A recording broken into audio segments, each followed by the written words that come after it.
Hi, my dear students. Welcome to our class on Shakespeare. Today's Shakespeare lesson focuses on Roman plays of Shakespeare and with special reference to Julius Caesar.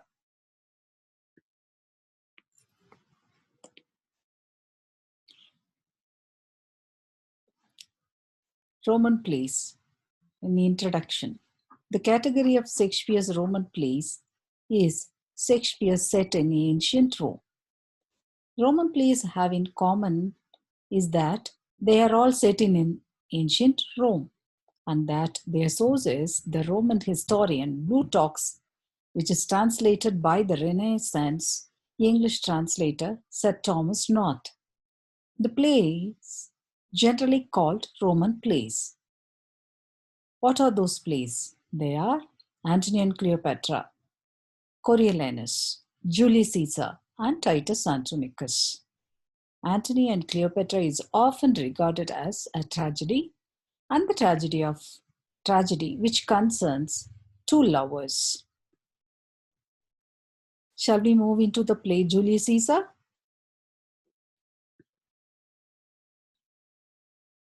Julius Caesar is a history play and also a story of tragedy by William Shakespeare, and it was first performed in 1599.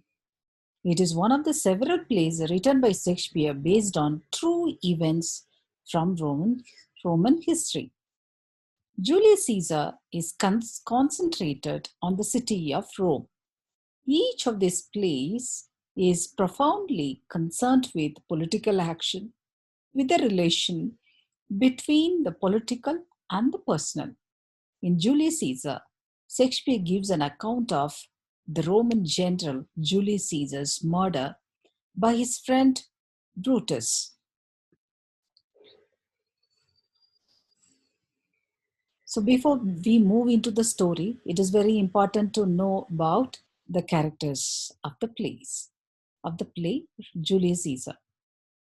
Julius Caesar, in which Calpurnia, who is a wife of Caesar, she has a dream in which she sees a statue of Caesar bleeding from multiple wounds and begs him to stay at home the day he is killed.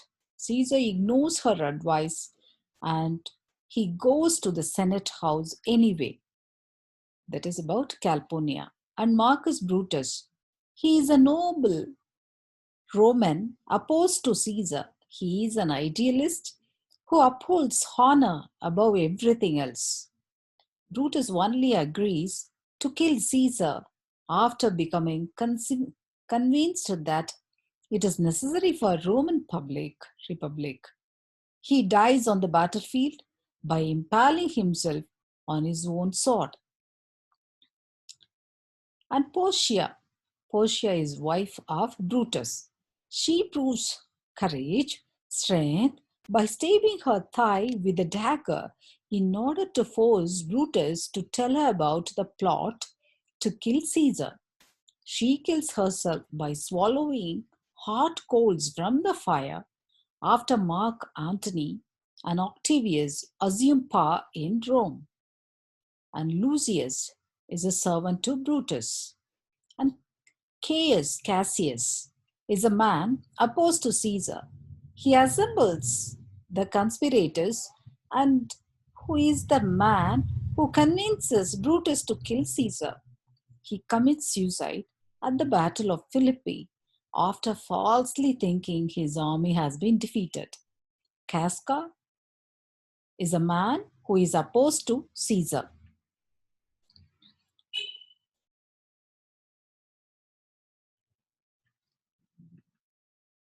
Cinna is a man who is also opposed to Caesar.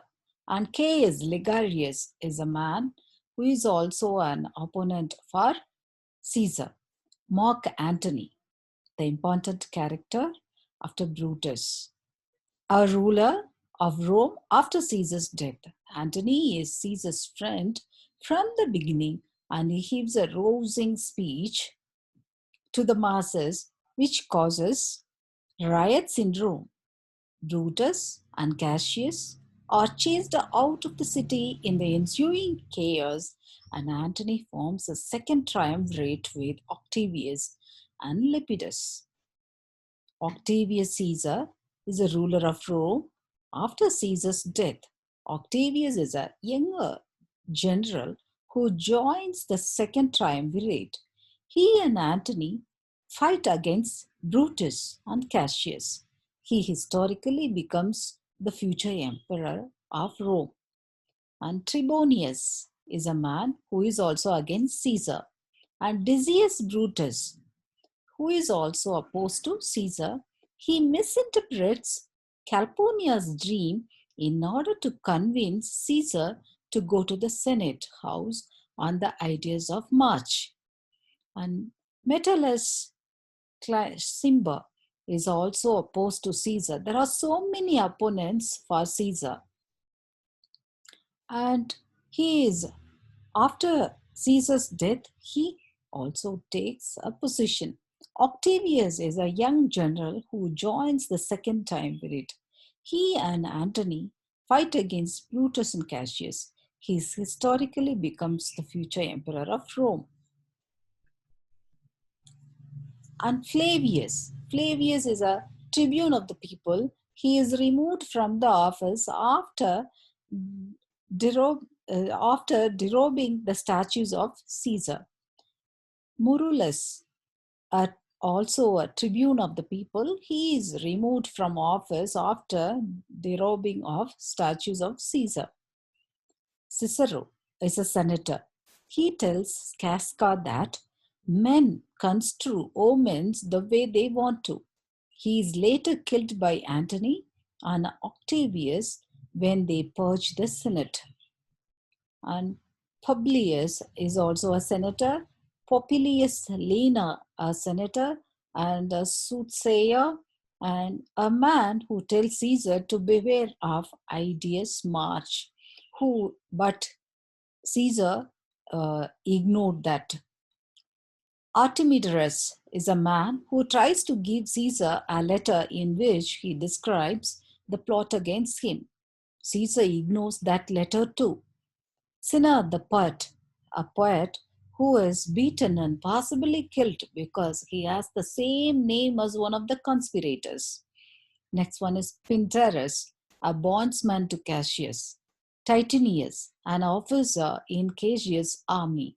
He kills himself when he finds Cassius dead on the battlefield. Lucilius is an officer and soldier in Brutus' army. So the list goes on like that.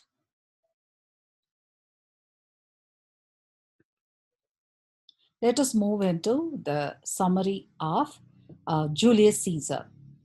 Julius Caesar's conspirators convince Caesar's friend Brutus to join their assassination plot against Caesar. To stop Caesar from gaining too much power, Brutus and the conspirators kill Caesar on the ideas of march. Mark Antony drives the conspirators out of Rome and fights them in a battle. Brutus and his friend Cassius lose and kill themselves at last, and leaving Antony to rule in Rome.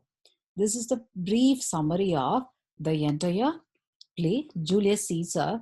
Let me give you a detailed summary of Julius Caesar.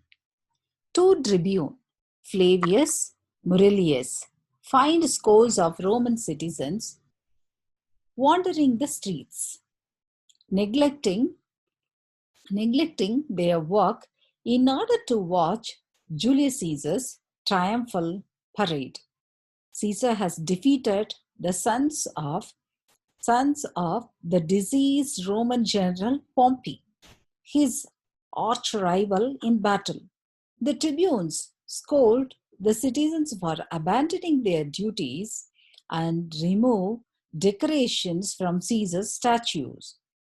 Caesar enters with his entourage, including the military and political figures, Brutus, Cassius, and Antony, a soothsayer, calls out to Caesar to beware the ideas of march, but Caesar ignores him and proceeds with his victory celebration. Cassius and Brutus, both long-time inmates of Caesar and each other, converse. Cassius tells Brutus that he has seemed distant lately. Brutus replies that he has been at war with himself. Cassius states that he wishes Brutus could see himself as others see him, for then Brutus would realize how honored and respected he is. Brutus says that he fears that the people want Caesar to become a king, which would overturn the republic. Cassius concurs that Caesar is treated like a god, though he is merely a man, no better than Brutus or Cassius. Cassius recalls incidents of Caesar's physical weakness and marvels that this fallible man has become so powerful.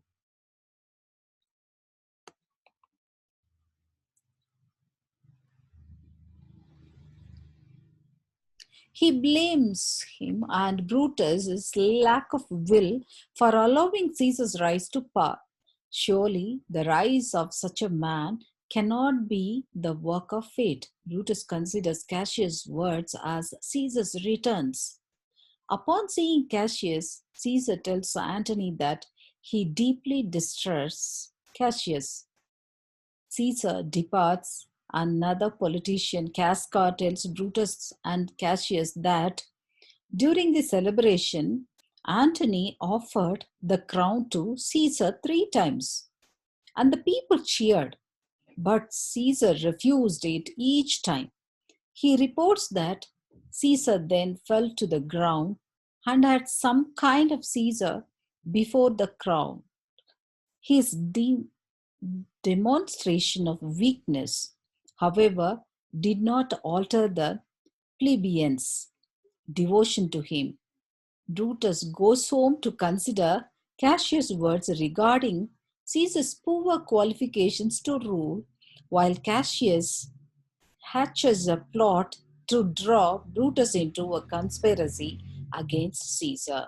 That night, Rome is plagued with violent weather and a variety of bad omens and portents.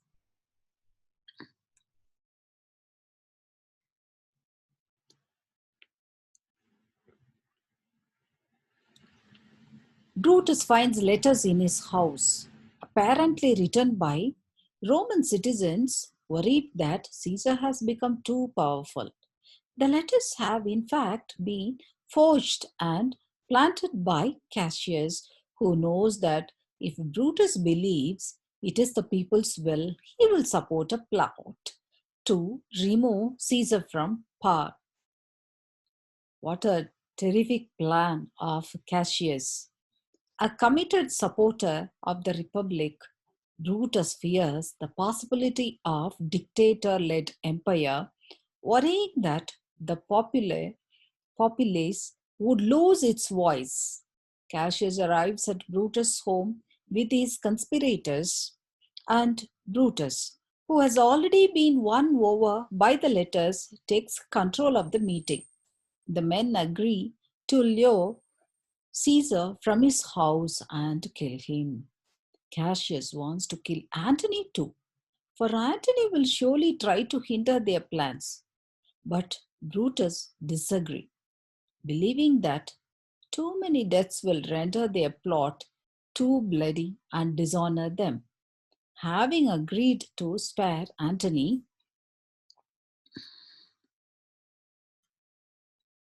the conspirators depart. Portia, who is Brutus' wife, observes that Brutus appears preoccupied. She pleads with him to confide in her, but he rebuffs her. Caesar prepares to go to the Senate. His wife, Calpurnia, begs him not to go, describing recent nightmares she has had, in which a statue of Caesar steamed with blood and Smiling men bathed their hands in the blood. Caesar refuses to yield to fear and insists on going about his daily business. Finally, Calpurnia convinces him to stay at home, if not out of caution, then as a favor to her. But Decius, one of the conspirators, then arrives and convinces Caesar that Calpurnia has misinterpreted her dreams and the recent omens.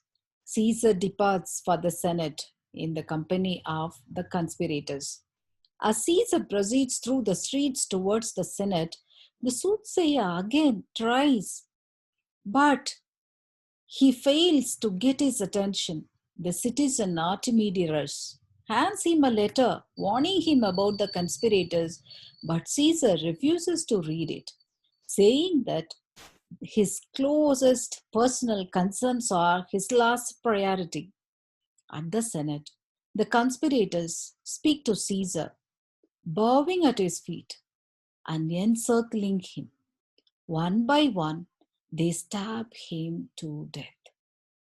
When Caesar sees his dear friend Brutus among his murderers, he gives up.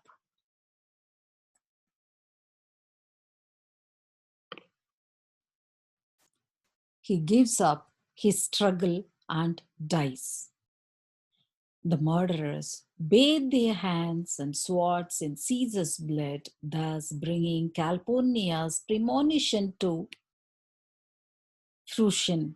Antony, having been led away on a false pretext, returns and pledges allegiance to Brutus, but weeps over Caesar's body. He shakes hands with the conspirators, thus making them all as guilty while appearing to make a gesture of conciliation. When Antony asks why they killed Caesar, Brutus replies that he will explain their purpose in a funeral oration. Antony asks to be allowed to speak over the body as well. Brutus grants his permission, though Cassius remains suspicious of Antony. The conspirators depart, and Antony alone now swears that Caesar's death shall be avenged.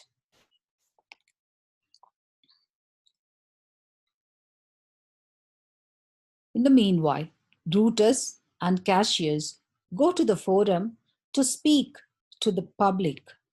Cassius exists to address another part of the crowd. Brutus declares to the masses that though he loved Caesar, he loves Rome more. Brutus declares to the people of Rome that though he loved Caesar, he loves Rome more. And Caesar's ambition posed a danger to Rome liberty. The speech placates the crowd. Antony appears with Caesar's body, and Brutus departs after turning the pulpit over to Antony, repeatedly referring to Brutus as an honorable man. An honorable man, Antony's speech becomes increasingly sarcastic, questioning the claims that Brutus made in his speech that Caesar acted only out of ambition. Antony points out that Caesar brought much wealth and glory to Rome and 3 times turned down the offers of the crown. Antony then produces Caesar's will but announces that he will not read it, for it would upset the people inordinately. The crowd nevertheless begs him to read the will, so he descends from the pulpit to stand next to Caesar's body. He describes Caesar's horrible death and shows Caesar's wounded body to the crowd.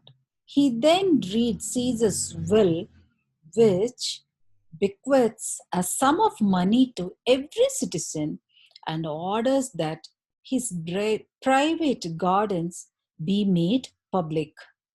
The crowd becomes enraged that this generous man lies dead, calling Brutus and Cassius traitors. The masses set off to drive them off from the city.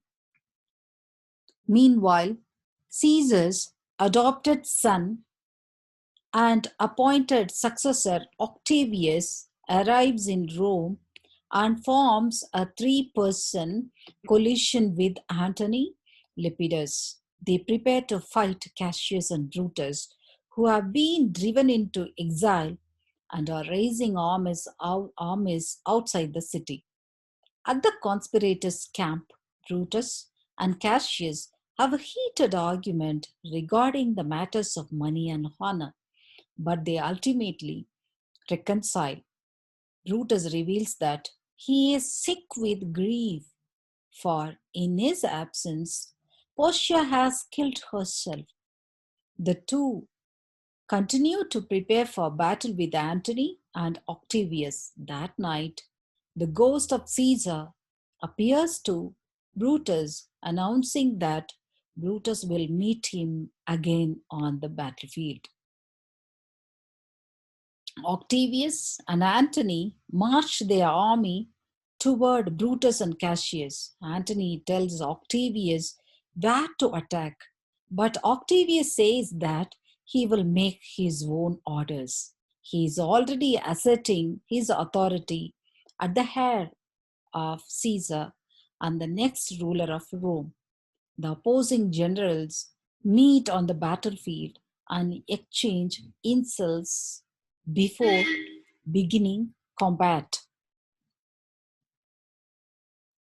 Cassius witnesses his own men fleeing and hears that Brutus' men are not performing effectively. Cassius sends one of his men, Pindarus, to see how matters are progressing. From afar, Pindarus sees one of their leaders, Cassius' best friend Titanius, being surrounded by cheering troops and concludes that he has been captured. Cassius despairs and orders Pindarus to kill him with his own sword. And this is how Cassius dies, proclaiming that Caesar is avenged. Titanius himself then arrives. The men encircling him were actually his comrade, cheering a victory he has earned. Titanius sees Cassius' corpse and mourning the death of his friend, and he too kills himself. Brutus learns of the death of Cassius and Titanius with a heavy heart and prepares to take on the Romans again.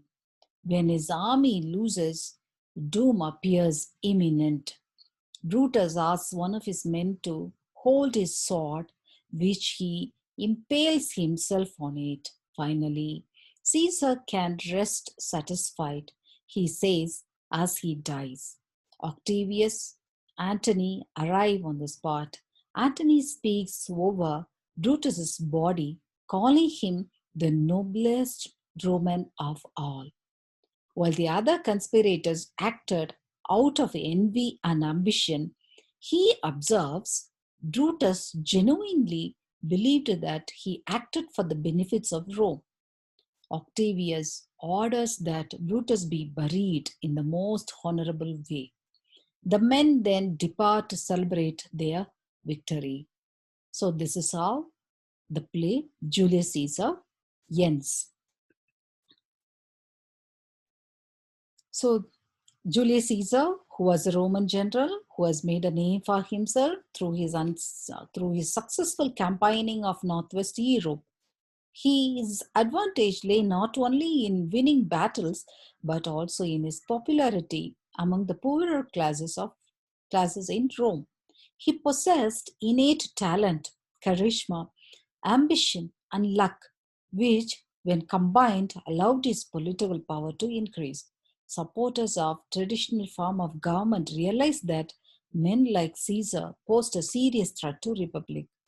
When legal and military attempts failed to stop him, his conspirators, led by Caius, Cassius, and Brutus assassinated him. This is how the story ends. So, what type of a character is Brutus? Brutus is a much fuller character. As the friend and murderer of Caesar, he provides tremendous insight into his personality through soliloquies, in which he discusses his motives and the consequences of his actions. Brutus also is portrayed in many different roles, including husband, military leader, and assassin. These different roles allow us to see the internal strife inherent in Brutus's character. He is a man who must justify his extra-legal murder while simultaneously remaining a faithful and good husband.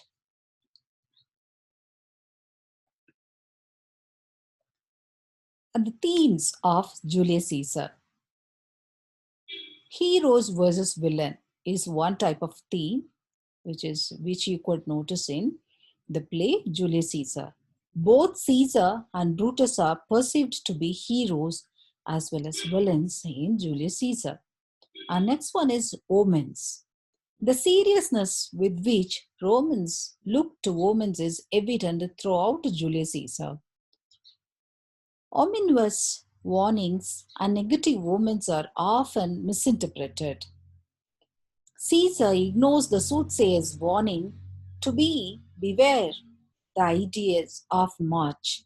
He ignores Calpurnia's detailed dream of his death and also ignores the negative omen of a sacrificial animal who has no heart. After ignoring these omens, Caesar dies. Next theme is idealism. Brutus wishes for an ideal world.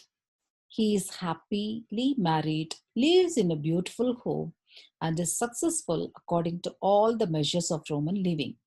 However, Brutus wishes for perfection in his life.